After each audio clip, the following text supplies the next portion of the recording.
الذين ينفقون أموالهم بالليل والنهار سرا وعلانية فلهم أجرهم عند ربهم ولا خوف عليهم ولا هم يحزنون صدق الله العظيم.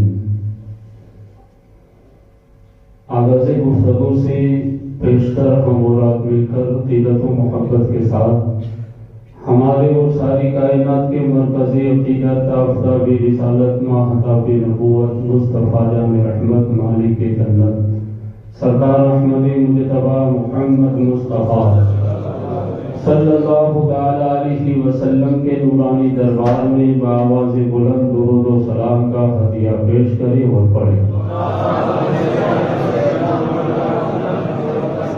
اللهم صل على سيدنا ونبينا ومولانا محمد معدن الجود والكرم عليه وبارك وسلم صلاة وسلاما عليك يا رسول الله صلی اللہ علیہ وسلم. حضرات صحابہ کرام رضوان اللہ تعالی علیہم اجمعین اس امت کے وہ خوش بخت اور خوش نصیب افراد ہیں جو قرآن مقدس کے اولین مخاطبین اور سرکار مدینہ صلی اللہ علیہ وسلم سے بلا واسطہ کسب فیض حاصل کرنے کے کا شرف رکھتے ہیں. الحمدللہ اسی لیے سرکار مدینہ صلی اللہ علیہ وسلم کی صحبت، سرکار کی برکت، سرکار کے فیض نے صحابہ کرام کو وہ بلندیاں عطا کی کہ صدیاں گزرنے کے بعد آج بھی ان کے نام کا، ان کے کام کا ڈنکا بج رہا ہے. الحمدللہ.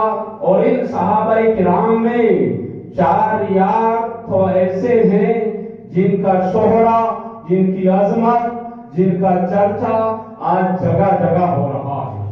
میرا امام فرماتا ہے صدق و عدل و کرم و ہمت میں، صدق و عدل و کرم و ہمت میں 400 شہرے ہیں ان چاروں. اور ان 4 میں بھی سرکار سیدنا صدیق اکبر اپنا منفرد مقام رکھتے ہیں، الگ ہی شان رکھتے ہیں. ان کی عظمت کا خطبہ قرآن میں بھی پڑھا ہے. ان کی عظمت کے جلوے آپ کو احادیث مبارکہ میں بھی ملیں گے. صحابہ کرام کے اقوال و افعال میں بھی ان کی عظمتوں کا اظہار ہوگا. الحمدللہ. وہ صدیق اکبر ہیں جن کو ہم اور آپ افضل البشر بعد الانبیاء تسلیم کرتے ہیں. اور یہی عقیدہ صحابہ کرام، تابعین، تبع تابعین، ائمہ مجتہدین سب کا ہے، وہی ہمارا ہے. اور اسی کو مسلک اعلیٰ حضرت کہا ہے. سرکار صدیق اکبر رضی اللہ تعالیٰ عنہ کا مقام، ان کی شان جو آیت پاک پڑھی نے وہ آیت کے شان نزول میں ہے.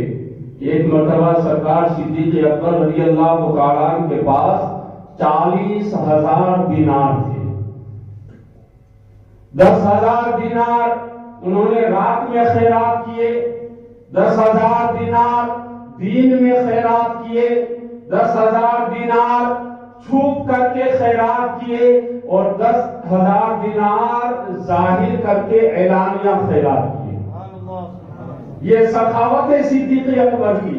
ویسے تو سب کچھ قربان کر دیا ہے صدیق اکبر نے، جب بھی ضرورت پڑی ہے اسلام کے لیے تو یہ 40,000 دینار اس انداز سے خیرات کیے، 10 دن میں، 10 رات میں، 10 ظاہر میں، 10 چھپے. مولا کائنات علی شیر خدا رضی اللہ تعالیٰ عنہ کے پاس اس وقت صرف 4 دینار تھے. انہوں نے بھی صدیق کے نقش قدم پر چلتے ہوئے ایک رات میں، ایک دن میں، ایک ظاہر میں چھپ کر کے 4 دینار انہوں نے بھی خیرات کر دی. ان دونوں صحابہ کا عمل ہمیں بتا رہا ہے کہ زیادہ ہو پھر بھی خیرات کرو، کم بھی خیرات کرو۔ صدیق کا عمل بتا رہا ہے کہ زیادہ مال ہو تو بھی راہ خدا میں خیرات کرو، کم مال ہو تو بھی راہ خدا میں خیرات کرو۔ جب ان دونوں دیوانوں نے اس انداز سے مولا کی راہ میں خیرات کیے، اپنے دینار سدرا کے مکی جبرائیل امی سے مولا نے فرمایا جبرائیل جاؤ اور یہ آیت پاک میرے محبوب کو سنا دو، الذین ينفقون اموالهم باللیل والنہار سرا وعلانیہ، کہ وہ لوگ جو خیرات کرتے ہیں اپنے مال کو رات میں دن میں چھپ کر ظاہر، وَلَهُمْ اجرهم عند ربهم، ان کا اجر رب کے پاس ہے، ان کے رب کے پاس ہے۔ اور یہ وہ لوگ ہیں کہ ولا خوف علیہم ولا هم يحزنون، نہیں خوف ہے کوئی نہ کوئی غم۔ یہ قرآن میں جلوے ہیں صدیق اکبر، احادیث مبارکہ آپ اٹھا کر دیکھیے، جگہ جگہ جلوے نظر آئے۔ میرے آقا ایک حدیث میں ارشاد فرماتے ہیں لَوْزِنَ ایمان ابی بکر بِایمان اہل الارض لَوَقَعَ بِهِمْ، فرماتے ہیں کہ اگر ابو بکر کے ایمان کو اور تمام زمین والوں کے ایمان کو دونوں پلے میں رکھا جائے، ایک پلے میں صدیق کا ایمان، ایک پلے میں ساری زمین والوں کے ایمان کو، آقا ارشاد فرماتے ہیں میرے ابو بکر کا ایمان بھاری ہو جائے گا، وزنی ہو جائے گا۔ جی ایمان ابو بکر صدیق ہے، ایمان میں، عشق میں، احسان میں، صداقت میں، عبادت میں، ریاضت میں، سخاوت میں، جس طریقے سے بھی دیکھو گے آپ کو صدیق کا پہلا نمبر نظر آئے گا۔ بڑی عظمت کے مالک ہیں صدیق اکبر رضی اللہ تعالی عنہ۔ سرکار مدینہ صلی اللہ علیہ وسلم ایک مرتبہ ارشاد فرما رہے تھے، حدیث پاک کا مفہوم آقا ارشاد فرماتے کہ قیامت کے دن میدان محشر میں میری امت کا حال یہ ہوگا کہ جو لوگ نمازی ہیں، پنج وقتہ نماز پڑھتے ہیں، جو پڑھتے ہیں ان کو خوشخبری آقا نے ارشاد فرمائی، اور جو نہیں پڑھتے ان سے گزارش ہے کہ چالو کر دیں۔ وہ پنج وقتہ نماز شروع کرتے، کتنی پیاری بشارت ہے۔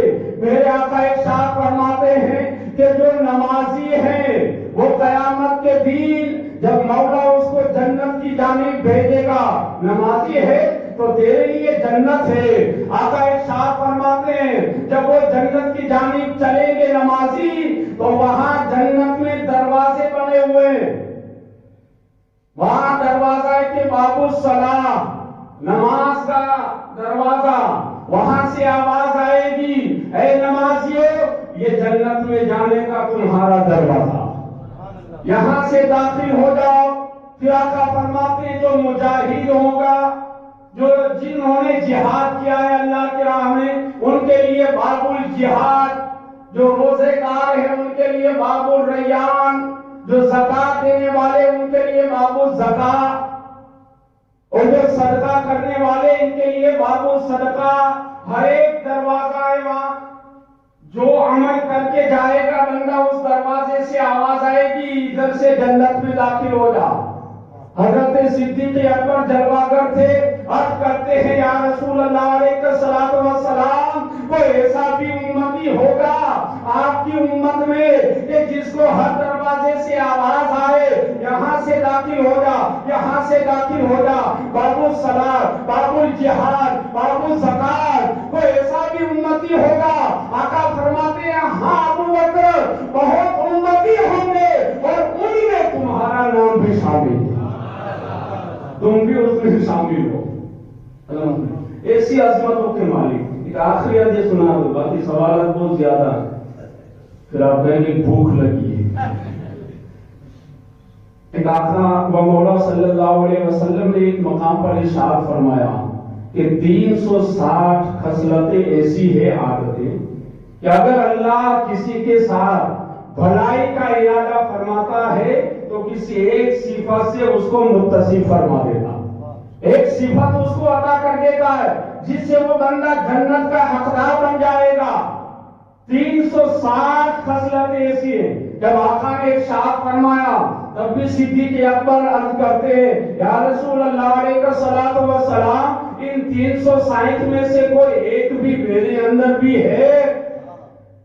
تو آقا ایک شاعت فرماتے ہیں ابو بکر ایک کی بات کرتے ہو، تم میں تو 360 موجود۔ اسی لیے تو استاد زمان علامہ حسن فرماتے ہیں بیان ہو کس زبان سے مرتبہ صدیق اکبر کا ہے یار بار محبوب خدا صدیق اکبر۔ اللہ تعالیٰ بس حضور صدیق اکبر رضی اللہ تعالیٰ عنہ کی فیض و برکات سے ہمیں مالا مال فرمائے۔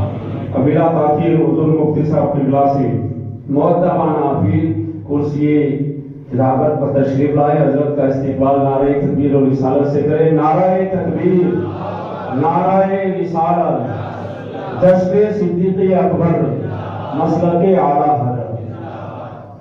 ایک بات آپ یہ خیال رکھیں کہ جو سوالات پوچھے گئے جوابات انہی کے دیے جائیں گے، بیچ میں سے کوئی سوال نہ کرے، وہ اجازت نہیں رہے گی، اس لیے کہ وقت اتنا نہیں لیتا ہے، سوالات بھی زیادہ ہے۔ اگر آپ کے ایگزام میں کوئی سوال آ رہا ہے تو آپ آئندہ پروگرام میں اس کو لکھ کر کے لائیں تو پھر ہم جواب دیں گے۔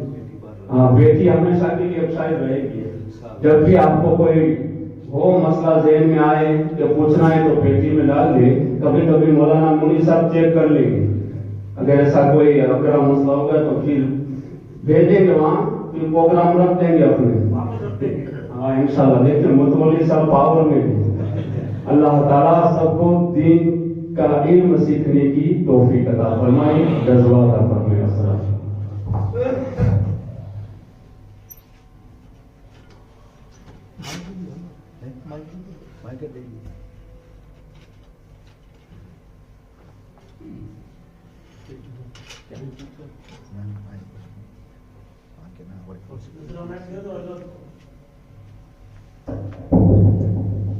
السلام السلام علیکم ورحمۃ اللہ وبرکاتہ۔ الحمد للہ الذی ہدانا سواء الطریق وجعل لنا التوفیق خیر رفیق، والصلاة والسلام علی من ارسلہ ہدی هو بالاہتداء حقیق ونورا به الاقتداء یلیق، وعلى آله وأصحابه الذين سعدوا في مناهج الصدق بالتصديق وسعدوا في معارج الحق بالتحقيق، لا سيدنا أفضل البشر بعد الأنبياء بالتحقيق، صدق الله مولانا العظيم۔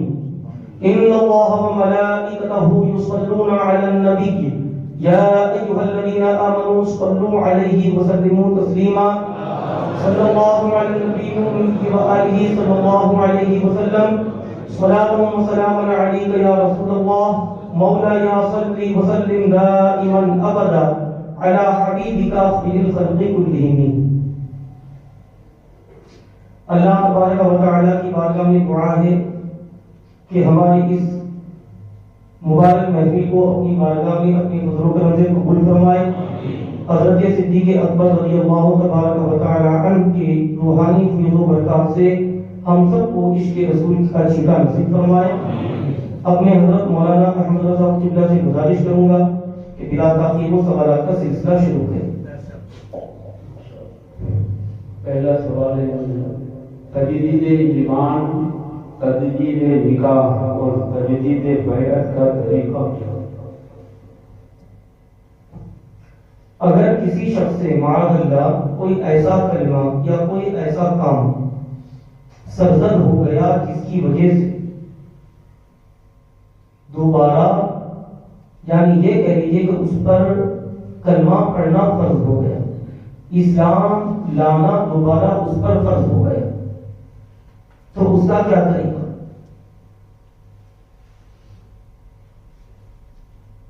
تو جو بات اس نے کی یا جو کام اس نے ایسا کیا جس کی وجہ سے اس پر کفر کا حکم لازم ہوتا ہے، اس سے اپنی بیزاری اور براہت کو ظاہر کرے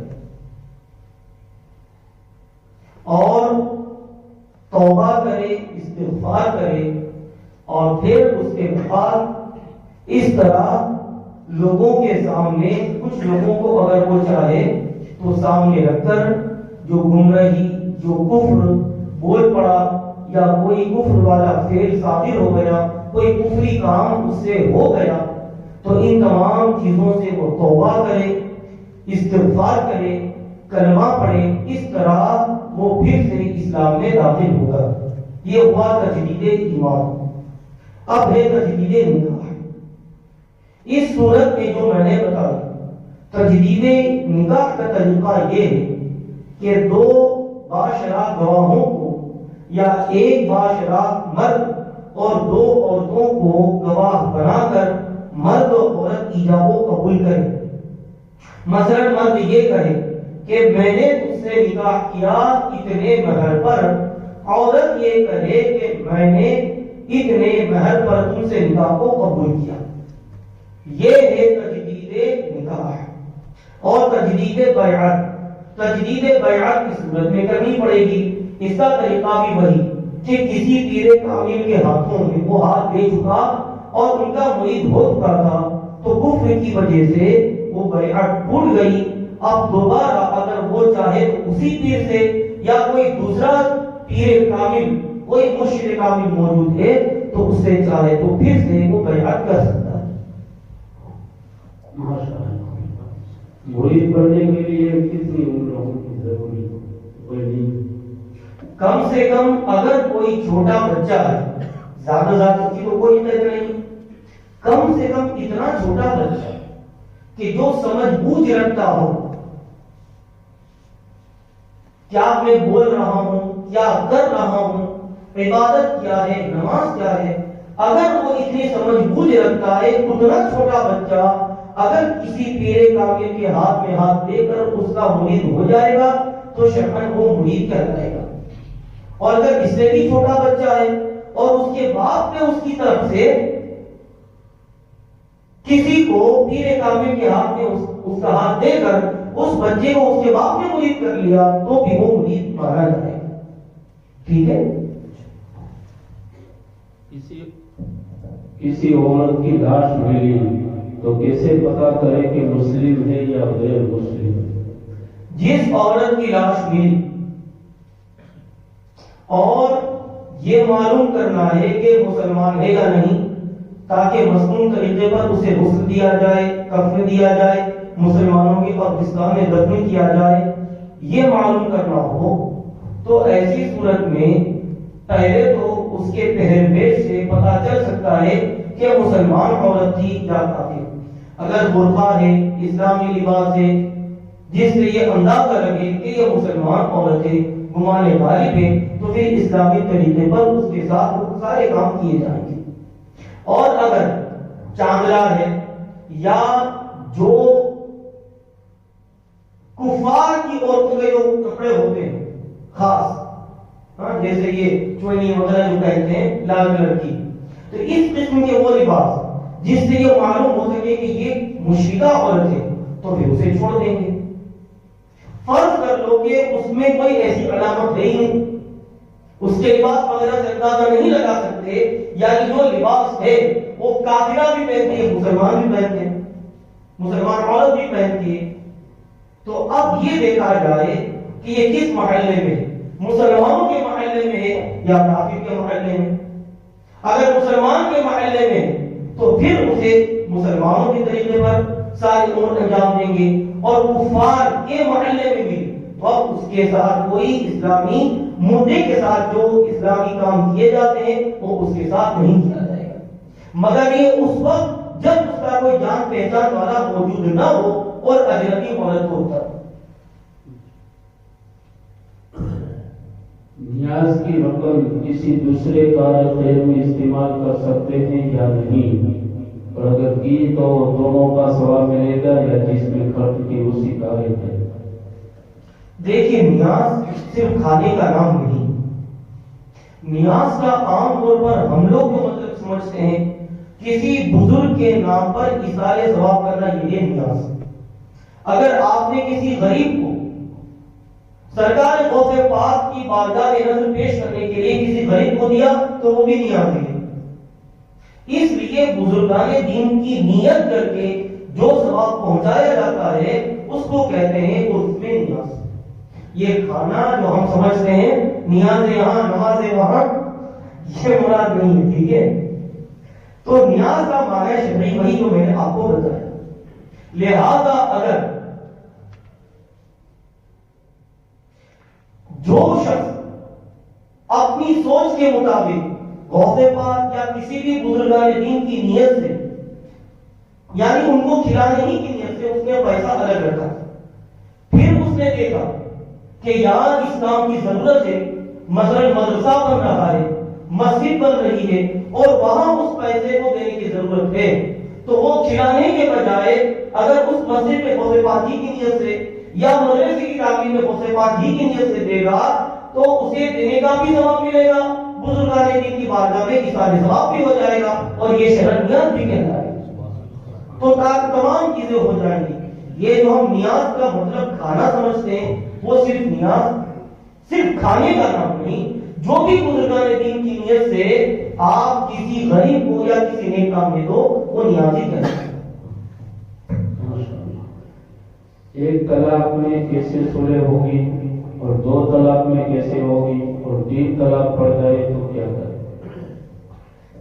ایک طلاق یعنی یوں کہہ لیجئے کہ 3 سے کم کسی نے طلاق دی، چاہے 1 طلاق یا 2 طلاق. مثلا شوہر نے یوں کہا کسی عورت سے میں نے تجھے طلاق دی، پھر کہا میں نے تجھے طلاق دی، یا اس نے ایک ہی مرتبہ کہہ لیا کہ میں نے تجھے 2 مرتبہ طلاق دی.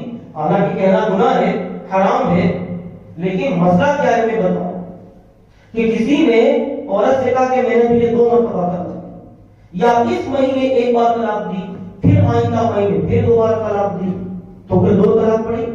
تو 3 سے اگر کم طلاقیں دے گا تو صلح کا طریقہ بالکل آسان ہے، چاہے 1 طلاق دی ہو چاہے 2 طلاق دی ہو. ایسی صورت میں جو الفاظ میں نے ذکر کیے ان الفاظ کے ذریعے اگر کسی نے 2 تک طلاق دی تو اس کا طریقہ بالکل آسان ہے. عورت سے صرف اتنا کہہ دے کہ میں دوبارہ تجھ سے رجعت کرتا ہوں، اور اگر رجعت کا لفظ دشوار ہو تو اتنا ہی کہہ لے میں دوبارہ تجھے واپس لاتا ہوں، بس یہ کافی. تو اس میں کسی طریقے کی کوئی دقت اور پریشانی نہیں، صرف اتنا کہہ لینا کافی ہے کہ میں تجھے دوبارہ واپس لاتا ہوں. بس اتنا کہنے سے اب وہ عدت سے باہر آ جائے گی اور دوبارہ سے اس کی زوجیت میں پورے طور سے داخل ہو جائے گی جیسے طلاق دینے سے پہلے تھی. ہاں جی، اگر 3 تک کسی نے طلاق دے دی، چاہے ایک کلمے میں نے تجھے 3 طلاق دی، یا ہر مہینے 1 طلاق دے رہا تھا، تیسرے مہینے پر تیسری پڑی، تو ان دونوں صورت میں چاہے ایک ہی مرتبہ میں 3 طلاق دے دیا یا ہر مہینے 1 بار وہ دیتا گیا یہاں تک کہ تیسرے مہینے پھر اس نے تیسری طلاق دی. غرضی کہ اگر 3 طلاق اس نے طلاق دے دی تو اب ایسی عورت حرام ہو گئی. اب جب تک دوبارہ حلال نہ ہو جائے ہم اس سے زندگی پر کبھی بھی نکاح نہیں کر سکتے. اور حلانے کا طریقہ یہ کہ کسی شخص سے پھر اس کا شرعی طور پر نکاح کیا جائے، ٹھیک ہے، اس کے بعد وہ اس کے ساتھ صحبت کرے گا کم سے کم 1 بار، پھر اگر اس کا دل چاہے اس کی مرضی ہو تو پھر طلاق دے. پھر اس کے بعد اگر وہ ایسی عورت ہے جسے حیض آتا ہو تو 3 حیض اپنی عدت گزارے گی. 3 حیض کے ذریعے پاک ہونے کے بعد پھر چاہے تو دوسرا شخص اس سے شادی کر سکتا ہے، یعنی پہلا والا شخص اس سے شادی کر سکتا ہے. تو کم سے کم 6 مہینے تو نکاح نہیں پڑے گی. 3 حیض جو اس نے پہلے طلاق دے دی اس کی عدت کے، اس کے بعد 3 حیض جب آ گئے پھر جب وہ پاک ہو گئی اب دوسرا شخص اس سے نکاح کرے، پھر 1 بار صحبت کرے کم سے کم، پھر وہ اسے طلاق دے یہاں تک کہ جب پھر 3 حیض گزر جائے اب اگر چاہے تو پہلا شوہر اس سے نکاح کر سکتا ہے. اگر اس پروسیجر کے بغیر کسی نے اپنی پہلی بیوی سے جسے وہ 3 طلاق دے چکا اپنے نکاح میں رکھ لے گا تو نکاح ہوگا ہی نہیں، بلکہ اس سے جو اولاد پیدا ہوگی وہ حرامی کہلائے گی، زنا کی کہلائے گی، معاذ اللہ۔ وضو کرتے وقت سلام کا جواب دینا کیسے؟ سب سے آخر میں ایک سوال یہ بھی آ رہا ہے، وہ دونوں بتا دوں۔ وضو کرتے وقت سلام کرنا کیسا، اور یہاں پر یہ ہے کہ وضو کرنے والے کو کسی نے سلام کر دیا تو اس شخص کا جواب دینا کیسا۔ تو جو شخص وضو میں مشغول ہے نہ ایسے کو سلام کرنا چاہیے، اور اگر کسی نے سلام کر لیا تو اس شخص پر جواب دینا لازم اور ضروری نہیں۔ ایک مسلم لڑکی غیر مسلم لڑکے سے شادی کر کے اسی کا مذہب اختیار کر لیا، اب اس کے گھر پر کھانا پینا کیسے؟ جو مسلمان اسلام کا اظہار کرتا ہے کہ میں مسلمان ہوں، اقرار کرتا ہے، اور پھر اس نے کفر کی معاذ اللہ کوئی صورت اختیار کر لی جس کی وجہ سے اس پر شرعاً کفر لازم ہو گیا، وہ کافر ہو گیا، تو ایسا آدمی مرتد ہو گیا۔ کیا ہو گیا؟ مرتد۔ مرتد کے یہاں کھانا پینا تو الگ رہا، مرتد کا دنیا میں وجود ہی جائز نہیں۔ اگر اسلامی حکومت ہوتی تو مرتد کے وجود سے دنیا کو پاک کر دیا جاتا۔ جب اس کا رہنا ہی دنیا میں جائز نہیں تو اس کے گھر بلا کھانا پینا کہاں سے جائز ہوگا؟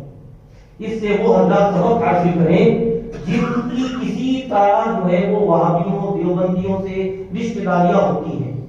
آج اسلامی حکومت نہیں تو وہ حکم تو جاری نہیں ہو سکتا جو میں نے بتایا، لیکن یہ ضروری ہے کہ ہم ان کا سماجی سوشلی بائیکاٹ کریں، نہ ان کے یہاں جائیں، نہ ان کو اپنے یہاں آنے دیں، نہ ان کے یہاں کھائیں، نہ ان کو اپنے یہاں کھلائیں، نہ ان کے یہاں شادی بیاہ میں شرکت کریں، اور اپنے یہاں اگر شادی بیاہ ہو تو ان کو دعوت بھی نہ دیں۔ حدیث بات بھی یاد آئی، اللہ کے رسول صلی اللہ علیہ وسلم نے فرمایا لا تشاركوهم ولا تقاتلوهم، نہ ان کے ساتھ تم پانی پیو، نہ ان کے ساتھ بیٹھ کر تم کھانا کھاؤ۔ وَإِن مَرِضُوا فَلَا تَعُودُوهُمْ، اگر وہ بیمار ہو جائیں تو ان کو دیکھنے بھی مت جاؤ۔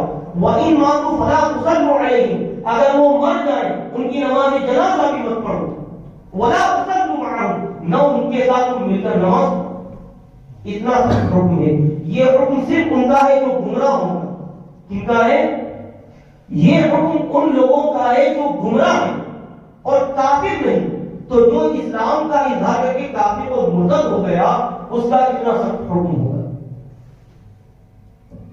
غیر مسلم ویاپاری یا دوست کے وہاں شادی کے موقع پر دعوت میں جانا کیسے؟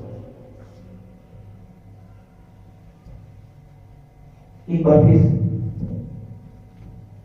غیر مسلم تاجر ہے یا دوست ہے، اس کے وہاں شادی ہو تو اگر وہ دعوت دے تو اس دعوت میں جانا کیسے؟ ٹھیک ہے، اگر وہ غیر مسلم ہے اور تعلقات آپ کے دنیاوی ہیں، آج کے زمانے میں ہوتے ہیں حالات کے لحاظ سے، تو اگر کسی نے غیر مسلم شخص چاہے دوست ہو چاہے جو بھی ہو، بیماری ہو، اور اس نے اپنے شادی کے موقع پر آپ کو دعوت دی اور وہاں وہ چیز نہیں جو اسلام میں ان کا کھانا حرام ہے، جیسے مرغی وغیرہ میں وہ کھلائے تو ان کی مطلب مسلمانوں کی نگاہ سے وہ کھانا اوجل ہو گیا تو سرے سے حرام ہو گئے، تو ایسا نہیں، یہ وہ کھانا کھلاتا ہے تو آپ کھا سکتے ہیں، بچنا بہتر ہے۔ مسئلہ سمجھ میں آ گیا؟ اگر غیر مسلم کی یہاں ہے اور آپ گئے اور وہاں ویج کھانا ہے تو کھانا کھا سکتے ہیں، بچنا بہتر ہے۔ اس کے وہاں کوئی شرعی خرابی نہیں ہو؟ شادی وغیرہ کے موقع پر جو منڈیوں میں جاتے ہیں کھانا کھانے کے لیے، تو میرے حساب سے شاید وہاں کو شرعی خرابی منڈی میں تو نہیں ہوتی ہے، البتہ مندر وغیرہ میں جو ان کا پرسادی کا جو چڑھاوا ہے اس کو کھانا بنانے اعلیٰ حضرت نے منع فرمایا۔ لیکن شادی بیاہ کے موقع پر جو یہ لوگ دعوت دیتے ہیں اور ان کی منڈیوں میں جا کر کھاتے ہیں، تو میں بھی کئی مرتبہ میں نے جا کر دیکھا ہے، وہاں پر صرف ایک جو ہے وہ ہال ہوتا ہے جس میں لوگ کھانا کھاتے ہیں بیٹھ کر، اس میں میرے حساب سے کوئی ایسی چیز نہیں جس کی وجہ سے ہم اسے ناجائز و حرام کہہ سکیں۔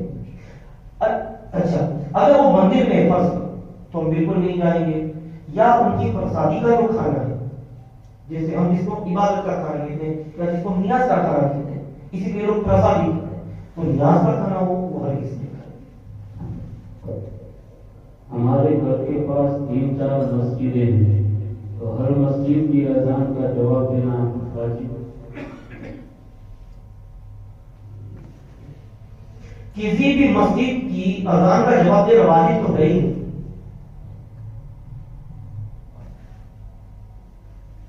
اذان کا جواب دینا اس کا مطلب کیا ہے، پہلے آپ یہ سمجھیں۔ اذان کا جواب دینا اس کا مطلب یہ ہے کہ جو ہی اذان ہو تو اپنے قدم اگر عذر شرعی نہیں تو مسجد کی طرف بڑھاؤ اور مسجد میں آ کر با جماعت نماز ادا کرو، یہ ہے اذان کا جواب دینا۔ تو گھر پر بیٹھا رہا بلا عذر شرعی اور خود جواب دیتا رہا تو یہ جواب دینا نہیں ہے۔ اس لیے اگر کوئی شرعی مجبوری نہیں ہے جس کی وجہ سے شرعاً جواب ثابت ہے تو چاہے ایک اذانیں ہوں یا کئی اذانیں ہوں، سب سے پہلے مسجد میں آ کر با جماعت نماز ادا کرو، یہ ہے اذان کا جواب دینا۔ البتہ ہم اسے جواب دینا زبان سے سمجھتے ہیں تو یہ بہتر ہے۔ تو جو پہلی اذان جس مسجد میں ہو آپ اس کا اپنی زبان سے جواب دے دیں، یہ کافی ہے اور بہتر کا حکم اسی سے ادا ہو جائے گا۔ لیکن اگر زبان سے جواب دیا جماعت میں شریک نہ ہوا تو پھر وہ مستحب والا کام، وہ مستحب والا جواب بھی کچھ کام نہیں آئے گا۔ شرط یہ کہ مسجد میں آ کر امام سنی باشرع ہو، اس کے پیچھے پابندی کے ساتھ جماعت کی نماز ادا کرو، یہ ہے اذان کا صحیح طور سے جواب دینا۔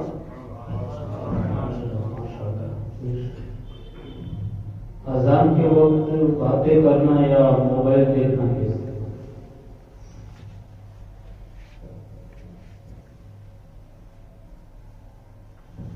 اذان کے وقت اگر کوئی دنیاوی فالتو بات میں مشغول ہے تو معاذ اللہ اس پر مرتے وقت سوئے خاتمے کا اندیشہ۔ اللہ اکبر۔ اس لیے ہرگز اذان کے وقت بلا کہ خامخواہ ہنسی مذاق فالتو گفتگو نہیں کرنا چاہیے، خاموشی سے اذان کا جواب سنیں اور جہاں جہاں ہمیں اپنی زبان سے جواب دینے کا حکم ہے ہم مؤذن کے کلمات کا اپنی زبان سے جواب دیتے جائیں۔ اور ایک دوسرا موبائل، جب بات کرنا منع ہے تو موبائل دیکھنے کا حکم آپ لوگ سمجھ گئے۔ کوئی بھی اذان کے وقت دنیاوی کام منع ہے جب تک ضرورت نہ ہو۔ اگر کوئی ضروری ہے تو ایک الگ چیز ہے، لیکن اگر وقت موجود ہے تو کسی بھی دنیاوی کام میں مشغول نہیں ہونا ہے، چاہے موبائل کے ذریعے دنیاوی کام اپنا کریں، موبائل کا میسج پڑھتے ہوں یا ایسے ہی کسی کے ساتھ بات چیت کرتے ہوں۔ اذان کے وقت حکم ہے کہ خاموشی سے غور سے سنیں اور اذان کی کلمات کا جواب دیں۔ ٹھیک ہے۔ عمل کثیر کسے کہتے ہیں اور عمل کثیر سے نماز میں کیا ہوتا ہے، یعنی نماز فاسد ہوتی ہے یا مکروہ؟ عمل کثیر یعنی ایسا کام نماز کی حالت میں کرنا جو شریعت نے نماز میں کرنے کا حکم نہیں دیا، اور وہ کام نماز کی اصلاح کے لیے نہیں۔ ایسا عمل شریعت میں اگر اس حد تک کیا جائے کہ دور سے دیکھنے والا دیکھ کر یہ سمجھ لے کہ نماز کی حالت میں نہیں، تو ایسا عمل عمل کثیر کہلاتا ہے۔ اور اگر اسے شک ہے کہ نماز میں ہے یا نہیں تو وہ عمل قلیل کہلاتا ہے۔ مثلا کھجانا، نماز میں کھجانے کا حکم تو نہیں ہے، لیکن بہت زیادہ کسی کو جو ہے وہ کسی کیڑے نے کاٹ دیا یا فطری طور پر کھجلی شروع ہو گئی تو وہ اگر کرتا ہے تو الگ چیز ہے۔ اب اگر کسی نے نماز میں کھجانا شروع کر دیا، پھر دوبارہ ہاتھ ہٹایا اور پھر کھجانا شروع کر دیا، پھر تیسری مرتبہ ہاتھ ہٹایا اور کھجانا شروع کر دیا، تو یہ عمل عمل کثیر کہلاتا ہے۔ اس سے نماز ہو جائے گی فاسد۔ اور 3 مرتبہ سے کم اگر کسی نے کھجایا ایک رکن میں تو نماز میں مجبوری اگر ہے تو یہ جائز ہے، اور مجبوری کے بغیر اگر اس نے کیا تو وہ نماز میں کھیلنا ہوگا جس سے نماز مکروہ تحریم ہوگی۔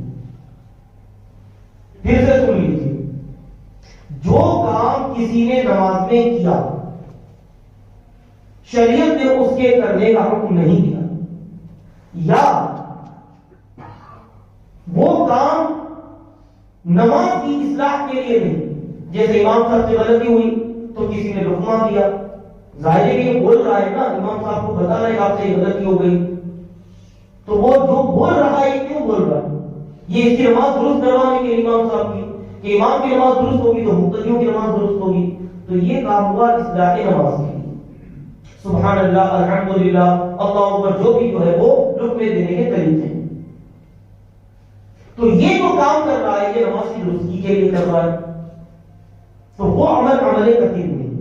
تو جو کام نماز کے اعمال سے نہیں اور وہ کام نماز درست کرنے کے لیے بھی نہیں، ایسا کام اگر کسی نے ایک رکن میں کھڑا ہے تو وہ ایک رکن میں گیا تو وہ ایک رکن، سجدے میں گیا تو وہ ایک رکن، بیٹھا ہے تو وہ ایک رکن، غرضی کے نماز کے جتنے ارکان ہیں ہر رکن میں اگر زیادہ سے زیادہ بلکہ یہ کہیے کم سے کم 3 مرتبہ تک کر لیا تو وہ عمل کثیر کہلائے گا اور اس سے نماز ہو جائے گی فاسد۔ اور اگر 3 مرتبہ سے کم کیا تو مجبوری کی وجہ سے کیا تو وہ عمل قلیل ہے، اس سے نماز مقروء ہوگی نہ فاسد۔ اور بلا وجہ 1 مرتبہ بھی کیا تو یہ نماز میں کہلائے گا کھیلنا، اس سے نماز ہوگی مقروء تحریم۔ سید کی لڑکی سے غیر سید لڑکے کا نکاح کرنا کیسا؟ سید کی لڑکی اور لڑکا غیر سید،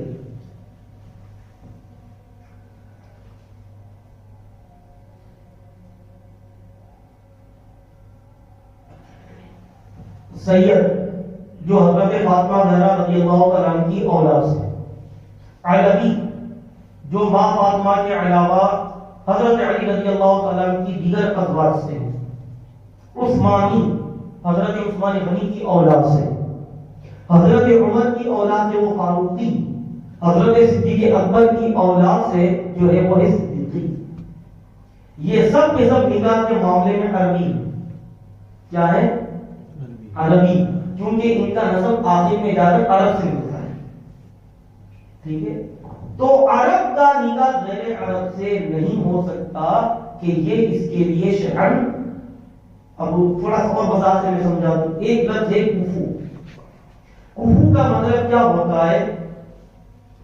اس کو ہم آسان شبدوں میں یوں سمجھو، بیلنس۔ کیا ہے؟ بیلنس۔ بیلنس کا مطلب کیا ہوا؟ اور سے سنیے گا اس بات۔ عورت بہت اعلیٰ گھرانے کی ہے اور مرد اس کا جو شوہر بہت جو ہے وہ سماج میں جو نیچا سماج مانا جاتا ہے اس گھرانے کا ہے۔ ظاہر ہے اگر ایسے شخص کو عورت اپنے نکاح میں قبول کرے گی تو ہوگا کیا؟ سماج والے تانا دیں گے تو تجھے مل کے یہی ملا، کوئی دوسرا نہیں ملا، کیوں؟ اب تیرا نسب چلے گا، کس سے چلے گا؟ ہاں، ایک مثال دوں آپ کو، کوئی سیدہ لڑکی ہے اور اسے کسی سندھی سے نکاح کر لیا، بھائی میں صرف مثال دیتا ہوں، برا مت سمجھیے گا، اور اس کے ماں باپ راضی نہیں تھے، تو اب کیا کہنا دیں گے ماں باپ کہ اب تیری جو بھی اولاد ہوگی وہ سب کے سب سندھی ہوگی، تو نے اپنا نسب جو سیادت کا تھا اب ختم کر دیا، اس شخص سے شادی کر، ہوگا کہ نہیں ہوگا؟ پورا نسب ہی ختم ہو جاتا ہے۔ اس لیے شریعت نے نکاح کے وقت مرد و عورت میں نسب کے معاملے میں کچھ اس طرح بیلنس رکھا ہے کہ جو داماد نکاح میں قبول کیا جائے اس کا نسب اتنا اچھا ہو کہ یہ اس کے سسر کے لیے شرم کا سامان نہ بنے، اس کو کہیں گے شریعت میں کفو۔ کیا کہیں گے؟ کفو۔ تو اگر سیدہ لڑکی ہے اور وہ بالغ ہے اور اس نے کسی مثلاً پٹھان سے نکاح کر لیا اور پٹھان سے رواج وہاں پر رائج نہیں تھا اور اس کے باپ بھی راضی نہیں اس نکاح سے، تو وہ نکاح نہیں۔ اور اگر لڑکی جان رہی تھی کہ یہ پٹھان ہے، باپ بھی جان رہا تھا کہ یہ پٹھان ہے، پھر بھی باپ نے کسی وجہ سے پٹھان سے اس کا رشتہ نکاح کر دیا تو اس صورت میں یہ نکاح ہوگا. اگر باپ راضی نہیں تو پھر یہ نکاح نہیں ہوگا. اور جہاں عام طور پر سید گھرانے کی لڑکی پٹھان برادری میں بیاہ کی، باپ بھی یہ جانتا ہے اور عام طور پر وہاں پر پٹھان اور سید میں اونچ نیچ سماج میں نہیں سمجھا جاتا، تو ایسی صورت میں باپ بھی یہ جانتا ہے تو یہ نکاح ایسے مقامات میں ہوتا ہے. مسئلہ سمجھ گئے؟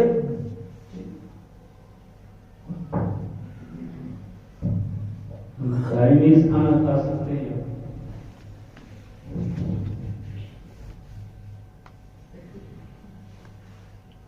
جیسے نوڈلز برگر وہی نوڈلز برگر پیزا چائنیز کھانا یا کوئی کھانا جب تک ہماری نظروں کے سامنے اس میں کسی حرام چیز کا پڑنا ہمیں شرعی طریقے پر معلوم نہیں، وہ کھانا ہمارے لیے جائز ہے. ہم کھائیں تو اچھا، نہ کھائیں تو بہتر. لیکن شریعت یہ نہیں کہ ہم کھانے والے کو کہیں اس میں حرام کھائیں، یہ غلط چیز ہے. چائنیز ہو یا غیر چائنیز جو بھی ہو، میں آپ کو ایک مثال دوں. ہم کندوئی کی دکان پر جاتے ہیں، گاٹھیاں نہیں خریدتے، جلیبی نہیں خریدتے، تو ان کا ہاتھ کیا ہوتا ہے ہم نہیں جانتے. ہاں، ان کا ہاتھ کیا ہوتا ہے ہر کوئی جانتا ہے. پھر بھی گاٹھی جلیبی تو آرام سے خریدتے ہیں. تو یہ بھی پوچھنا چاہیے کہ کندوئی کی گاٹھی جلیبی کھانے کا کیا ہو. تو کہنے کا مطلب چاہے چائنیز کھانا ہو چاہے کوئی اور کھانا ہو، جس کھانا کے متعلق ہمیں معلوم نہیں کہ اس میں حرام یا کوئی ناپاک چیز پڑی، ہمارے لیے اس کا کھانا جائز ہے. البتہ شک و شبہے والی چیز ہو تو بچے، یہ بہتر ہے. کیا ہر قسم کی مچھلی کھانا جائز ہے؟ کچھ لوگ کہتے ہیں کہ بعض قسم کی مچھلیاں کھانا جائز نہیں ہے، کیا حکم ہے؟ اسی طریقے سے جھینگا، سومیا اور کیکڑا، کورچر، یہ سب کھانا جائز. کورچر کسے کہتے ہیں؟ کیکڑا. جو بھی مچھلی کی جنس ہے، اب وہ چاہے پاپلیٹ ہو، چاہے چھاپڑی ہو، چاہے سرمائی ہو، چاہے وہ گدڑا ہو، چاہے کوئی ہو، جو مچھلی ہے اس کا کھانا جائز ہے، اور جو مچھلی نہیں اس کا کھانا جائز نہیں. تو کیکڑا مچھلی نہیں، دریائی جانور ہے، اس کا کھانا حرام ہے. رہ گیا جھینگا، جس کو کوئی سونیا بھی کہتے ہیں، تو اصل میں اس بارے میں اختلاف ہے کہ مچھی ہے یا نہیں. اعلیٰ حضرت نے فرمایا کہ جب اختلاف ہے تو بہتر یہ کہ ہم نہ کھائیں. اگر کوئی کھاتا ہے تو ہم یہ نہیں کہیں گے کہ یہ کیڑا کھاتا ہے، بلکہ ہم اپنے طور پر بچے کھائیں تو کوئی حکم نہیں، نہ کھانا بہتر ہے. تو جتنے بھی سمندری مچھلی ہیں، یعنی سمندری جتنی مچھلیاں ہیں، ان سب کو کھا سکتے ہیں. اور جو مچھلی نہیں، چاہے کوئی بھی، چاہے آکٹوپس ہو چاہے کیکڑا ہو، یہ سب کے سب سمندری جانور ہیں، ان کو ہم نہیں کھا سکتے، یہ حرام ہے. جھینگا نہ کھانا بہتر ہے، کھاؤ تو گناہ ہے. عورتوں کو اولیاء کرام کے مزارات پر جانا کیسا؟ نہ جانے تو یہ بہتر ہے. اگر باشرع ہے، پابند شرع ہے، نقاب کے ساتھ نیت ایک دم صحیح کر کے صاحب مزار کا فیض لینے کی نیت سے اگر کوئی جاتی ہے پورے طور سے پابند شرع ہو کر، تو بھی اعلیٰ حضرت نے فرمایا بہتر ہے کہ وہ نہ جائے. وہ اگرچہ اپنی نیت کی وجہ سے صاف ہے، مگر اسے کیا معلوم کہ دوسرا اس پر سے نیت رکھتا ہے کہ نہیں رکھتا ہے. آج کے حالات ہی ایسے ہیں نا، وہ اپنے طور پر اپنے کو جو بھی نہیں سمجھے، لیکن اسے یہ تو نہیں معلوم کہ لاکھوں کا مجموعہ ہے، اس میں سے کس کی نگاہیں صحیح ہے کس کی نگاہیں صحیح ہیں. اس لیے اعلیٰ حضرت نے فرمایا کہ عورت کو مطلقاً مزارات اولیاء پر جانا منع ہے، چاہے وہ بوڑھی ہو، چاہے وہ جوان ہو، چاہے وہ برقع پوش ہو، پابند شرع ہو نہ ہو، ہر ایک کو مزارات اولیاء پر جانا منع ہے. اگر یہ اولیاء کے مزارات سے وہ فیض حاصل کرنا چاہے تو ہمارا عقیدہ یہ ہے کہ ان اللہ والوں کے لیے قریب ہونا اور دور ہونا اس کی کوئی معنی نہیں. اگر کوئی سچے دل سے حضور کو یہیں سے پکارے تو اس کی مراد بن جاتی ہے اور وہاں لے کر بھی نزدیکی وہاں بھی ہوتے ہیں. تو وہ بہت کے اولیاء کرام کی بارگاہ میں کوئی معنی نہیں. اگر کوئی سچا عاشق دل سے پکارتا ہے وہی دستگیر ہو جاتی ہے. اور جو قریب بیٹھ کر ان کو معاذ اللہ مردہ سمجھتا ہے وہ دنیا میں بھی ذلیل و خوار آخرت میں بھی ذلیل و خوار. اگر کسی کی تراویح کی جماعت چھوٹ جائے تو اکیلے پڑھ سکتا ہے یا نہیں؟ پڑھ سکتے. قبروں پر پانی ڈالنا کیسا ہے؟ قبروں پر پانی ڈالنا چاہیے کہ اس سے اس میں پودے لگیں گے, ہریالی ہوگی, اور جب تک پودے ہریالی کر رہے گی تب تک وہ ذکر الہی کرتی رہے گی, جس کا فائدہ میت کو قبر میں ملتا رہے گا. بچوں کو مسجد سے نکلنا اور ڈانٹنا کیسا ہے؟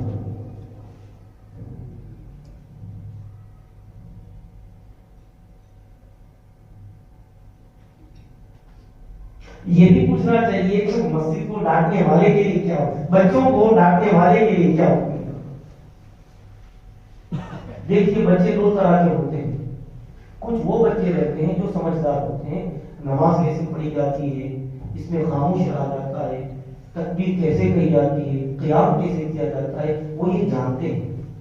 کچھ بچے سمجھدار ہوتے ہیں 6-7 سال کے, ان کو اگر وہ شرعی طریقے پر نماز پڑھتے ہیں تو حدیث میں نکالنا چاہیے, بیٹھنا چاہیے. کچھ بچے بالکل ناسمجھ ہوتے ہیں, ان کو بھی مسجد میں لاتے ہیں اور وہ مسجد کی توہین کا پاس و لحاظ نہیں رکھ پاتے. ایسے بچوں کو مسجد میں نہیں لانا چاہیے. جو 3-4 سال کے ہوتے ہیں, جن میں ذرا برابر سمجھ نہیں ہوتی ہے, دوڑم دوڑی کرتے ہیں, بھاگم بھاگ کرتے ہیں, چلاتے رہتے ہیں, ایسے بچے لانے والے گنہگار ہوں گے. تو جو بچے سمجھدار ہیں ان کو اپنے ساتھ لائیں تاکہ وہ بھی بڑوں کی نماز دے کر نماز کا طریقہ سیکھیں, اور جو بچے بالکل نہ سمجھیں انہیں ہرگز مسجد میں نہ لائیں, ورنہ ذمہ دار وہ ہوں گے جو جانے والے ہیں. لیکن مسجد یہ بچوں کو مسجد میں ڈانٹنا, تو مسجد میں تو بغیر ضرورت کی بات کرنا بھی منع ہے. یہ جائے کہ چلانا, یہ تو بچہ ہو کر کے چلاتا ہے, وہ چلانے والا بڑا ہو کر چلا رہا ہے. وہ تو نہ سمجھ ہو کر چلا رہا ہے, وہ یہ سمجھدار ہو کر چلا رہا ہے. وہ نہ سمجھے, ہم چلانے والے بڑی نہ سمجھے. اللہ نے اس میں شعور نہیں دیا, لیکن جو چلا رہا ہے اس میں تو شعور ہے.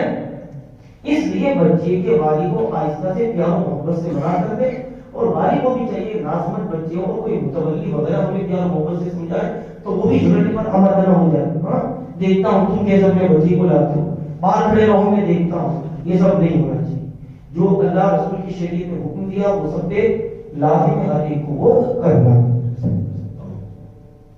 اگر کوئی شخص اذان میں کسی کلمے کو چھوڑ دے, جو کلمے 2 بار پڑھے تو ان کو 3 بار کہہ دے, تو اذان کا کیا ہوگا؟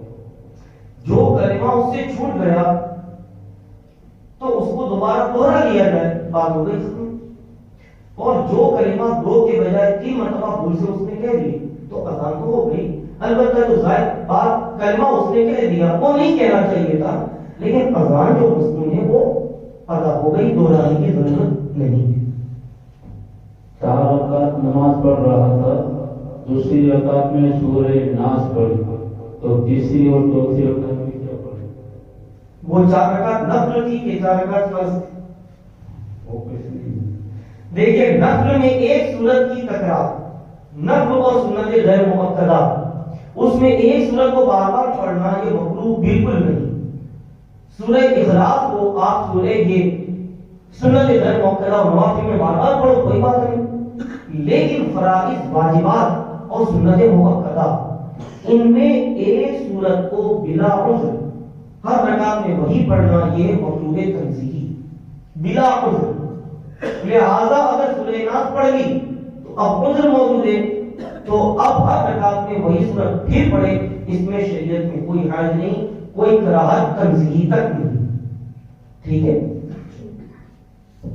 اگر کسی شخص نے کاروبار میں 50% منافع مسجد میں دینے کی نیت کی ہو تو وہ رقم کسی غریب لڑکی کی شادی میں دے سکتا ہے یا نہیں؟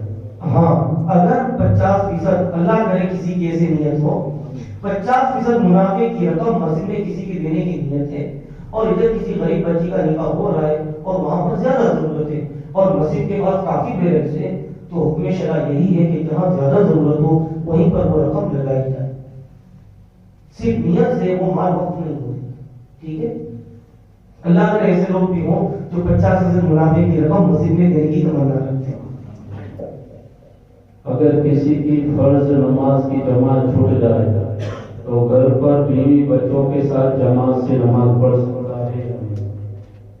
پڑھ سکتا ہے. گھر پر بیوی بچے کے ساتھ نماز پڑھنے کی دو صورت. یعنی اس کو آپ یوں سمجھ لیجیے اور زیادہ خلاصے کے ساتھ کہ صرف عورتیں ہی عورتیں صرف عورتیں ہی عورتیں اور فرض کر لو کہ سب اجنبی عورتیں پھوپھی ذات بہن ماموں ذات بہن خالہ ذات بہن پڑوسی کی عورت غرضی کے اجنبیہ عورت ہے جس سے اس کا نکاح ہو سکتا ہے. تو ایسی اگر صرف عورتیں صرف وہی عورتیں تو ایسی صورت میں ان کی امامت مکروہ تحریمی ہے. لیکن اگر ان عورتوں کے ساتھ ساتھ اگر اپنی نسبی عورتیں بھی ہوں ماں ہو بہن ہو یا بیوی ہو تو پھر ایسی صورت میں نماز باجماعت گھر پہ بھی پڑھ سکتے ہیں. ٹھیک ہے. اور اگر صرف بیوی بچے ہیں تب تو بدرجہ اولا جائز. لیکن بچے جو ہے پیچھے رہیں گے اور ان کے پیچھے بیوی رہے گی. ٹھیک ہے. مسجد میں یا مسجد کے سین میں موبائل میں کچھ دیکھنا یا سننا کیسا ہے؟ جیسے کوئی نعت شریف سنیں یا کوئی گانا. مسجد میں بھی کوئی گانا سنے ذہن میں تو سوچا بھی نہیں جا سکتا ہے. لیکن گانا سننا چاہے مسجد میں ہو چاہے بازار میں ہو چاہے اپنے گھر کے ہو چاہے موبائل کے ذریعے چاہے کسی کے ذریعے یہ حرام سب حرام ہے. مسجد میں بہت زیادہ حرام. اور اگر نعت شریف وغیرہ سنتا ہے تو بھائی ویڈیو والی نعت مسجد میں نہ سنے. اگر آڈیو سے سنتا ہے اور کسی نمازی کو تکلیف نہیں تو سن سکتا ہے ورنہ اس میں بھی پرہیز کرے. جیسے ہم نعت شریف پڑھنا شروع کر دیں اور ادھر نمازی کو تکلیف ہو رہی ہے نماز پڑھنے میں تو ایسی صورت میں اتنی بلند آواز سے نعت پڑھنا کہ نمازی کو نماز میں تکلیف ہوتی ہے منع ہے مسجد میں. تو اسی طرح اگر کوئی موبائل میں نعت شریف سنے وہ بھی آڈیو میں ویڈیو میں ہاں اور کسی نمازی کو تکلیف ہوگی نماز میں تو پھر وہ بند کر دے یا دور سے آ جائے. اور اگر آس پاس بہت سارے لوگ موجود ہیں تو پھر وہ نعت شریف بند کر دے اللہ کا ذکر کرے. قبرستان کی جگہ پر دکان یا موبائل ٹاور بنانا کیسا ہے اور اس دکان کو کرائے پر دے کر اس کی رقم کو مسجد یا کسی کار خیر میں استعمال کرنا کیسا؟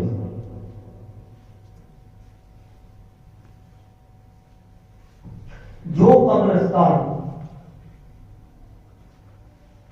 مردوں کے دفن کرنے کے لیے شرعاً وقف ہو چکا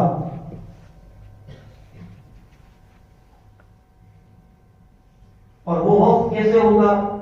دینے والے نے کہا کہ میں اسے قبرستان دینے کے لیے وقف کرتا ہوں یا گورنمنٹ کی طرف سے وہ زمین الاٹ کی گئی اور مسلمانوں نے مل کر اس میں کسی مردے کو دفن کر دیا تو اب وہ زمین قبرستان کے لیے وقف ہو گئی. اور جو چیز ایک مرتبہ جس مقصد کے لیے وقف ہو جائے اس میں اس مقصد کے خلاف کوئی اچھا کام کرنا بھی جائز نہیں.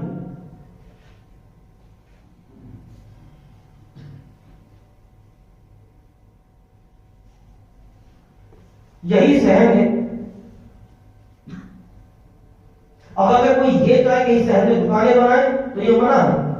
اگر ان دکانوں کے بنانے سے نیت اس کی مسجد کو آمدنی کا ذریعہ کرنے کی پھر بھی جائز ہے کہ یہ حصہ مسجد کے لیے وقف ہو چکا آمدنی کے لیے نہیں, یہ نماز کے لیے وقف ہو چکا آمدنی کے لیے نہیں.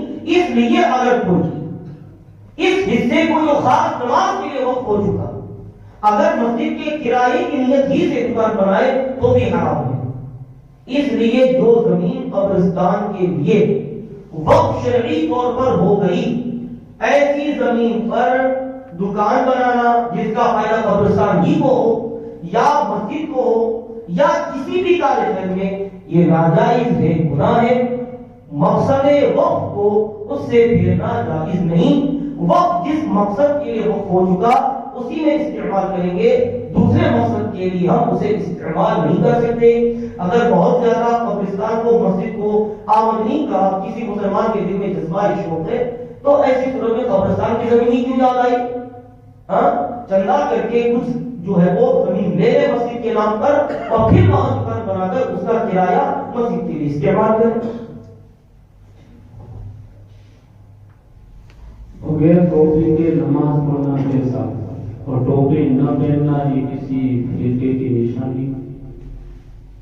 یہ تو مجھے نہیں معلوم ہے کسی فرقے کی نشانی ہوگا، وہ تو میرے علم میں نہیں ہے، لیکن بغیر ٹوپی کے نماز پڑھنا یہ منع ہے۔ ٹوپی پہن کر ہی نماز پڑھنا چاہیے، اور اگر معاذ اللہ کسی کی نیت یہ کہ نماز اس قابل ہی نہیں کہ اس میں ٹوپی پہنی جائے تو اس نیت کی وجہ سے وہ کافر ہو گئے معاذ اللہ۔ عام طور پر مسلمان کی ایسی نیت تو نہیں ہوتی ہے، لیکن ٹوپی پہن کر نماز پڑھنا یہی سنت ہے، ٹوپی پہن کر نماز پڑھی جائے۔ دکان میں چوہے چیزوں کو خراب کر دیتے ہیں تو ان چیزوں کو بیچنا، خراب چیزوں کو بیچنا کیسا ہے اور ان چیزوں کو کھانا چاہیے یا نہیں کھانے والی؟ مان لو کہ پردے ہیں، کپڑے ہیں، اس میں چوہے نے جو ہے وہ سوراخ کر دیا تو اب یہ عیب ہو گیا۔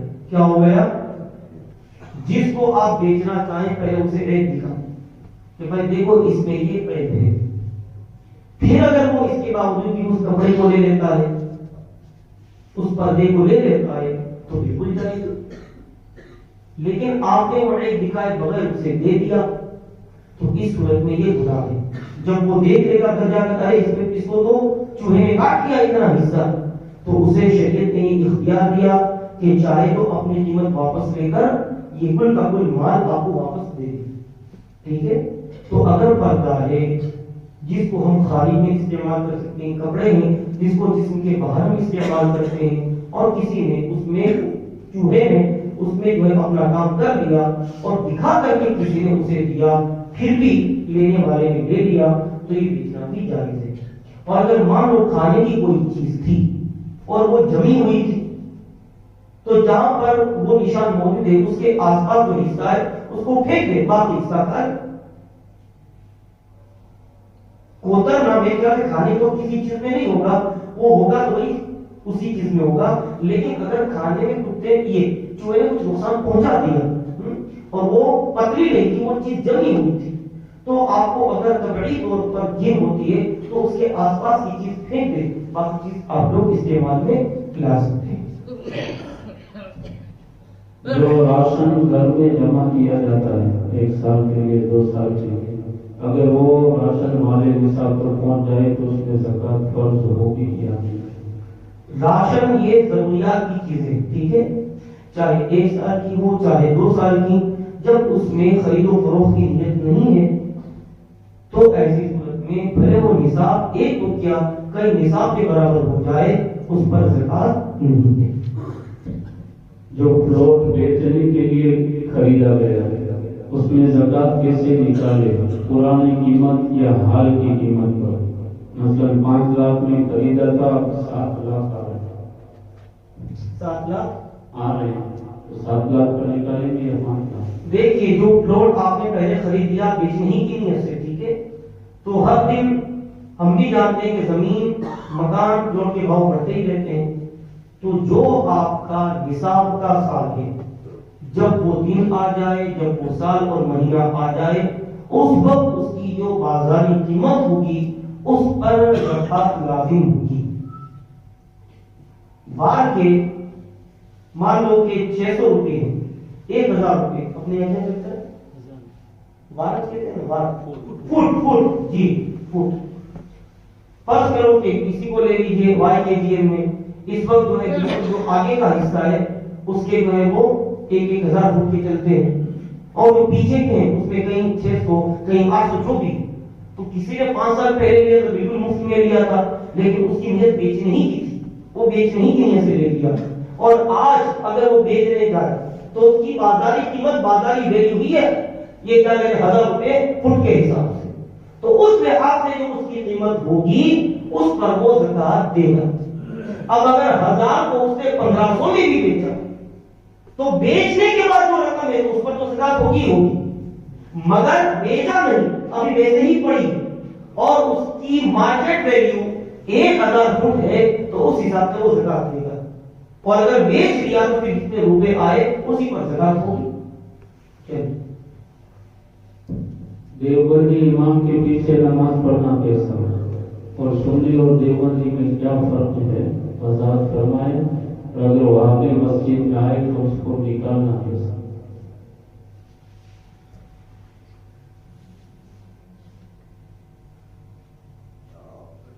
دیوبندی وہابی سنیوں کو مشرک جانتے ہیں، یہ لوگ ہمیں قبر کجوا کہتے ہیں، اولیاء کے مزارات طیبہ پر ہم لوگ جو فاتحہ پڑھنے کے لیے جاتے ہیں اور بعدت کھڑے ہوتے ہیں کہ یہ شرک اس نے کیا ہے، مشرک ہو گیا، ہم کھڑے ہو کر صلاۃ و سلام پڑھتے ہیں، اس کو بھی یہ لوگ شرک کہتے ہیں، بدعت شرک۔ تو ان کے عقیدے کے مطابق ہم تو خود مشرک ہیں، ان کے عقیدے کے مطابق جب امام کے عقیدے میں مقتدی مشرک ہو تو اس مقتدی کی نماز اس امام کے پیچھے ہوگی ہی، سمجھا؟ ہمارے عقیدے کے مطابق تو وہ ہے ہی کافر دیوبندی وہابی، لیکن ان کے عقیدے کے مطابق بھی ہم مشرک ہیں، تو ان کے عقیدے ہی کو مان لیا جائے تو ان کے عقیدے کے مطابق بھی ان کے بھی ہماری نماز نہیں ہوتی، اور ہمارے عقیدے کے مطابق امام کا مسلمان ہونا لازم۔ گستاخی رسالت کی وجہ سے، اللہ اور رسول کی شان میں توہین کرنے کی وجہ سے وہ لوگ ایمان سے خارج ہو گئے، جب ایمان سے خارج ہو گئے تو امامت سے بھی وہ خارج ہو گئے، امام بننے سے بھی نکل گئے، نماز پڑھنے سے بھی نکل گئے، نہ ان کی نماز نماز ہے نہ ان کی امامت ہے، تو ایسے کے پیچھے ہماری نماز کیسے ہوگی؟ اور اسی میں نے یہ بھی بتا دیا سنی اور دیوبندی میں کیا فرق ہے، یہ بھی بات آ گئی۔ سنی اور دیوبندی میں فرق بنیادی طور پر مسئلے مسائل کا نہیں ہے، سنی اور دیوبندی میں بنیادی طور پر فرق ایمان کا۔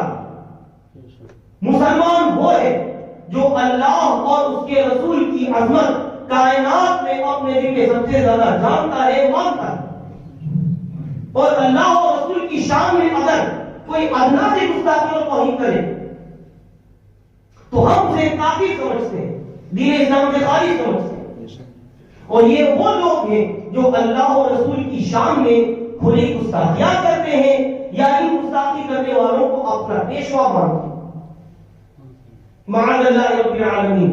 جس طرح ایک کی اور بے کی جمع نہیں ہو سکتا، پاک اور ناپاک جمع نہیں ہو سکتا، حرام و حلال جمع نہیں ہو سکتا، یوں ہی کسی دل میں اللہ کی عظمت بھی ہو اور اس کی گستاخی ہو، یہ دونوں جمع نہیں ہو سکتے۔ کسی دل میں رسول اللہ صلی اللہ علیہ وسلم کی محبت بھی ہو اور توہین ہو، یہ جمع نہیں ہو سکتے۔ تو جس دل میں توہین ہے وہ دیوبندی ہے، جس دل میں عقیدت ہے وہ سنی ہے۔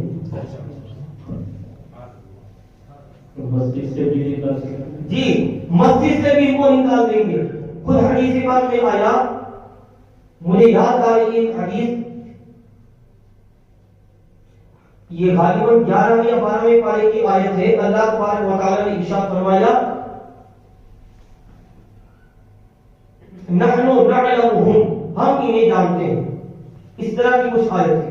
اس کے تحت تفسیر در منصور ایک حدیث پاک لکھی ہے کہ ایک مرتبہ اللہ کے رسول صلی اللہ علیہ وسلم نے اس آیت کریمہ کے نزول کے بعد منافقین کا نام لے لے کر مسجد سے ان کو باہر کر دیا، اخرج یا فلاں فإنک منافق، اخرج یا فلاں فإنک منافق، اخرج یا فلاں فإنک منافق، اے منافق تو مسجد سے نکل جا، اے فلاں تو مسجد سے نکل جا کیونکہ تم منافق ہے۔ اس طرح حضور صلی اللہ علیہ وسلم نے 17 سے 18 منافقوں کو مسجد نبوی شریف سے باہر نکال دیا۔ لہذا اگر قدرت ہے تو ہرگز انہیں داخلے کی اجازت نہ دی جائے، اور اگر کسی وجہ سے داخل ہو چکے تو ہر مسلمان اپنا فرض سمجھ کر انہیں مسجد سے گیٹ آؤٹ کر دیں.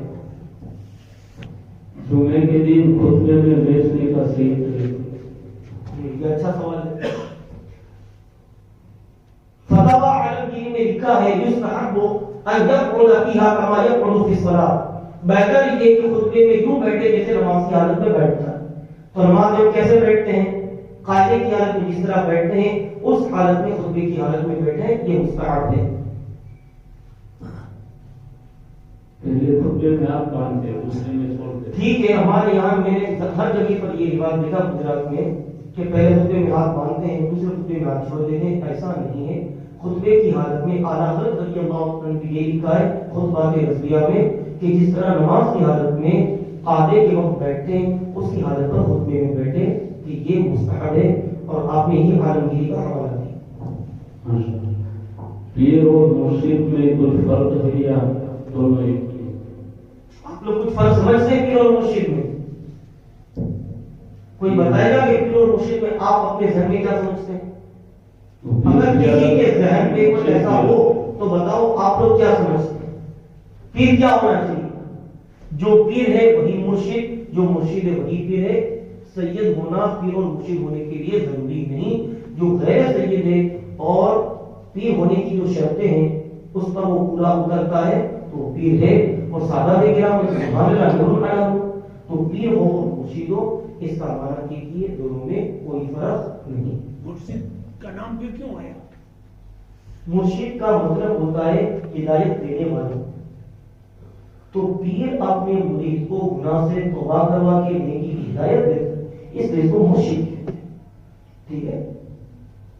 اذان کے وقت وضو کر سکتے ہیں یا نہیں, خاص کر مغرب کے وقت؟ اگر کسی کو یہ معلوم ہے کہ مغرب کی اذان ختم ہوتے ہوتے یعنی مثلا کئی جگہوں پر ایسا ہوتا ہے نا کہ مؤذن اذان تھوڑا طول دیتے ہیں, لمبی لمبی آواز کے ساتھ جو ہے وہ اذان دیتے ہیں, اور ہمیں یہ معلوم رہتا ہے کہ اذان ہوتے ہوتے ہمارا وضو بھی ہو جائے گا اور فوراً تکبیر اولیٰ بھی مل جائے گی. ٹھیک ہے. تو ایسی صورت میں وضو کر لینا چاہیے. باقی نمازوں میں مسئلہ بالکل واضح ہے. درگاہ میں نوبت بجائی جائے نگارا ہو جائے گی.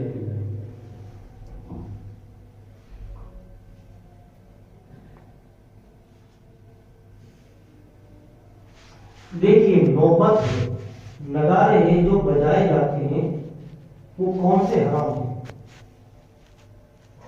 جو لہو لڑی کے طور پر ڈھول تاشے ہوتے ہیں وہ ہوتے ہیں حرام لہو لڑی کے لیے. لیکن اگر ڈھول تاشے لہو لڑی کے لیے نہیں کسی مقصد صحیح کے لیے بجائے جائیں, ڈھول سے مراد یہی دف والا, تو ایسی صورت میں شریعت میں اس کی اجازت اور رخصت رکھی گئی ہے. اس سے مقصود لہو لعب نہیں ہوتا.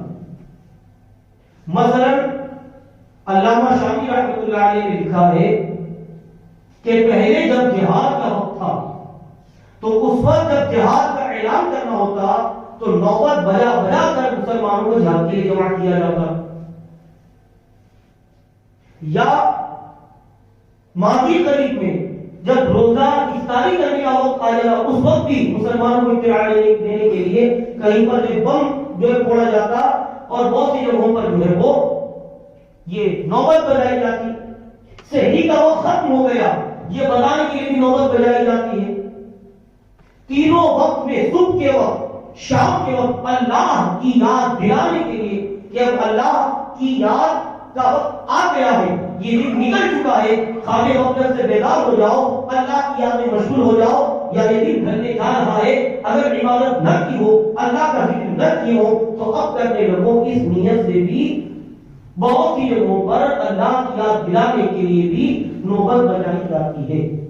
میں سمجھتا ہوں کہ مزارات پر جو نوبت بجائی جاتی ہے وہ اسی لیے بجائی جاتی ہے لوگوں کو جمع کرنے کے لیے کہ اب وقت ہو چکا ہے, وہاں پر لہو لڑی مقصود نہیں ہوتا ہے, اس لیے مزارات پر جو نوبت بجائی جاتی ہے وہ جائز ہے.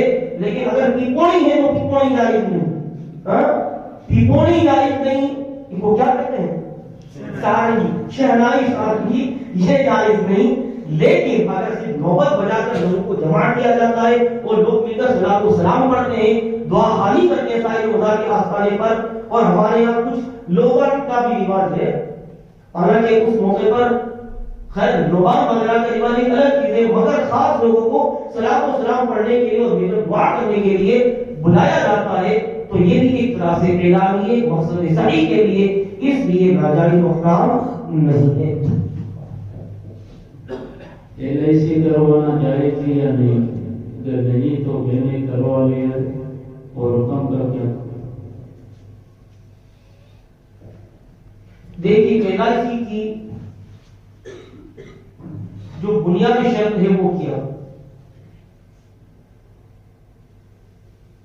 LIC میں ہر مہینے جو پریمیم بھرنا پڑتا ہے، تو اس کی ایک شرط یہ ہے کہ 3 سال تک اگر کسی نے پریمیم ادا کر دیا اور بعد میں 3 سال کے بعد وہ کسی وجہ سے نادار ہو گیا، بھرپائی نہیں کر سکا، تو ایسے شخص کو 2 سال کی اور مہلت دی جاتی ہے، 5 سال کی۔ 5 سال کے اندر اندر اس نے واپس وہ رقم جمع کر دی جو اس کے ذمہ آ رہی تھی، تو 5 سال کے بعد وہ رقم ادا کرنے کے بعد مسئلہ کلیئر ہو گیا، اور 5 سال کے بعد بھی وہ ادا نہ کر سکا تو وہ رقم واپس کر دی جاتی اگر وہ چاہے تو، اور اگر 3 سال کے اندر اندر وہ نادار ہو گیا کہ جتنی رقم وہ جمع کر چکا، 1 سال تک جمع کیا، دوسرے سال وہ نادار ہو گئے، جمع نہیں کر سکتا، تو اس نے جو رقم جمع کی وہ ضبط کر لی جائے گی، وہ واپس نہیں دی جائے گی۔ پھر سے سن لیجئے، 3 سال تک اگر آپ نے پریمیم ادا کر دیا، اس کے بعد ادا نہیں کر سکتے ہیں تو 2 سال کی اور مہلت دی جاتی ہے۔ جب 5 سال ہو جاتے ہیں تو آپ کو کمپنی کہتی ہے کہ اگر چاہیں تو اس کو آگے رکھیں اور چاہے تو اپنی LIC کی پالیسی واپس آپ لے سکتے ہیں، اور اگر 3 سال کے اندر اندر دیوالیہ ہو گیا، نہیں جمع کر سکے، 1-2 سال کے بعد ختم ہو گئے، تو وہ رقم جو آپ نے 1-2 سال تک جمع کی وہ واپس ضبط کر لی جائے گی، وہ نہیں دی جائے گی۔ تو جس کی کرنٹ پوزیشن یہ ہو، تو مجھے معلوم ہے کہ میں مجھنے کا LIC لیتا ہوں اور اس کی جتنی قسطیں ہیں پریمیم ہے، تو میں اس کی مقررہ قسطوں کو جتنے بھی مہینہ 2 مہینہ جو بھی میں 3 سال تک اس کی پریمیم ادا کر سکوں گا، اس کی کرنٹ پوزیشن اتنی ہے، تو ایسے کے لیے بیمہ لینا جائز ہے۔ اور اسی کرنٹ پوزیشن یہ ہے کہ اسے معلوم ہے کہ میں 6-7 مہینے کے بعد مجھے دیوالیہ ہونا ہی ہونا ہے، میں نہیں بھر پاؤں گا، تو گویا اس نے کافی کے ذریعے اپنے مال کا نقصان کیا، تو ایسے شخص کے لیے LIC جائز نہیں ہے۔ مسئلہ سمجھ میں آ گیا؟ اگر پھر کسی کو اس میں کچھ شک ہو تو بتائیں، LIC والے مسئلے میں کسی کو شک ہو تو بتائیں۔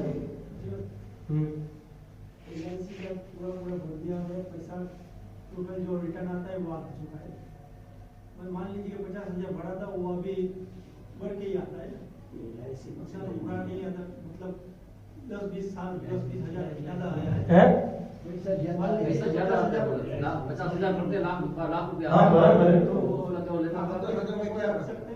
وہ جو زائد رقم دیتی ہے وہ تو لے سکتے ہیں نا، اگر وہی لینا جائز نہیں ہوتا تو LIC بھرنا جائز کیوں ہوتا؟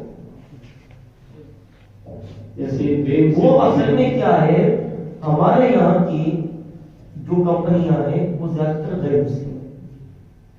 غیر مسلم ہمیں جو مال بڑھا کر دیتی ہے اپنی رضامندی سے، وہ سود نہیں، اس لیے لینا چاہیے۔ بینک کا بھی وہی ہے۔ آپ کی سوال ہے، قبرستان کے پاس سے گزرتے وقت عورتیں سلام کر سکتی ہیں، مگر آہستہ آواز میں کرنی چاہیے۔ اب اگر کسی کو ان سوالات سے متعلق کچھ بات پوچھنی ہو تو پوچھ سکتے ہیں، مسئلہ پوچھنا کے لیے کھڑے ہو جائیں۔ ایک میری گزارش ہے، کچھ 1-2 سوال ایسے تھے جو وراثت کے، جس میں مفتی صاحب جملہ جانتے ہیں کہ اس میں تفسیر ہوتی ہے، اس لیے اس میں نہیں لکھتا ہوں، کبھی وراثت کا مسئلہ ہو تو آپ دارالعلوم انوار مدینہ میں تشریف لا سکتے ہیں، اس میں بہت تفصیل ہوتی ہے بھائی کام بیل کام چاچا چاچی وراثت ہے، نکاح ہے، طلاق ہے، اس کے جو بھی مسائل ہوتے ہیں وہ زبانی یعنی کسی مجلس میں، بلکہ جس کا جو بھی مسئلہ ہو وہ دارالعلوم میں آئے اور اپنا مسئلہ پیش کرے، آپ کی کرنٹ پوزیشن کے لحاظ سے اس کا جواب دیں. ٹھیک ہے. اگر عورت قبرستان سے گزرے تو وہ سلام کر سکتی ہے. اگر عورت مطلب کسی کام سے جا رہی تھی، راستے میں قبرستان پڑا تو سلام کر سکتی ہے. اندر نہیں جا رہی تھی، وہ کہیں سے گزر رہی تھی، ضرورت سے جا رہی تھی، قبرستان بیچ میں پڑا تو وہ سلام کر سکتی ہے، مگر زور سے نہیں کرنا چاہیے. وہ تو گھر پہ کر سکتی ہے. ٹھیک ہے. بولو. عورت کا جو سوال تھا، آپ نے کہا کہ وہ مسلمان ایریا کی ہے، ہندو کے ایریا کی ہے، تو آپ مسئلہ بتایا. وہ بھی پتا نہیں کہ وہ ایریا ہی کوئی نہیں ہے، بیچ میں عورت ہو ہے تو کیا؟ تو جب کوئی ایسا مسئلہ آ جائے تو آپ میرے پاس آئیے گا، تب انشاءاللہ سوچ لی.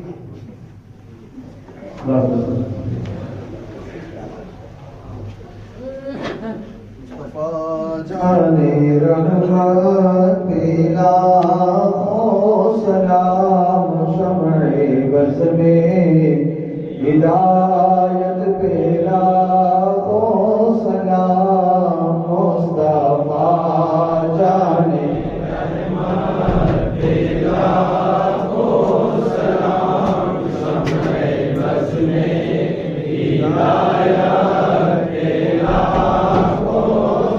ہم غریبوں کے آقا پہ دے حج درود، ہم فقیروں کی ثروت پہ لاکھوں سلام.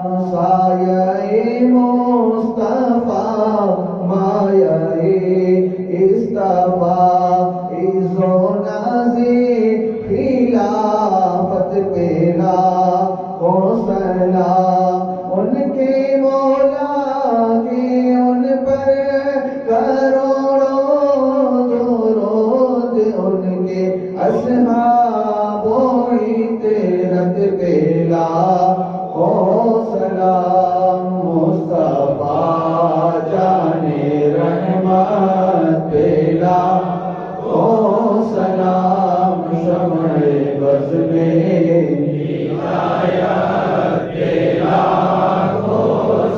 السلام علیکم یا رسول اللہ وعلی آلک و اصحابک یا شفیعنا یوم الجزاء.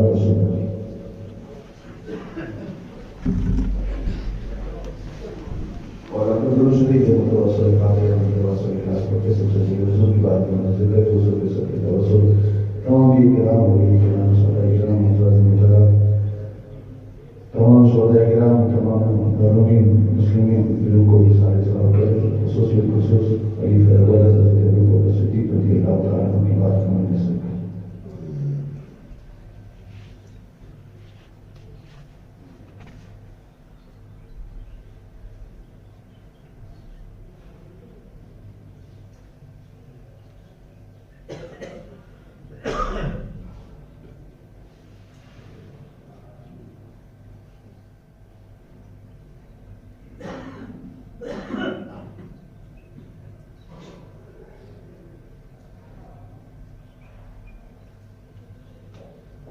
الفاتحہ.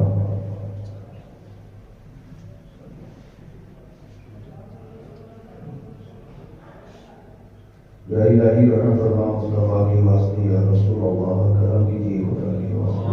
مشکل حل کر شر مشکل بشا کے واسطے، کربلا درد شہید کربلا کے واسطے، سیدی سجاد کے سب مثالی درکمیں محمد باقی علی خدا کے واسطے، صدق صادق کا تصدق صادق الاسلام کر بے نظر عظیم و قاسم و رضا کے واسطے، غیر معروف و صحیح معروف دے بے خود صحیح جنبے اپنے کی جنید باسطہ کے واسطے، قادری کر قادری رکھ قادریوں میں اٹھا قدر عبدالقادری قدرت نما کے واسطے، گہے لبے دیاری محمد کے لیے کر شہید عشق مزا پیشوا کے واسطے، دے محمد کے لیے روزی کا رحمت کے لیے خان فضل اللہ سے حصہ ادا کے واسطے.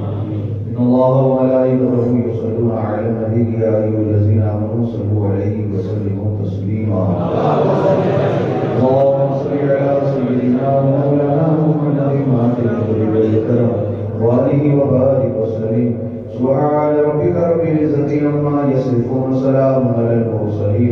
للہ رب العالمین واعتصموا باللہ جميعا.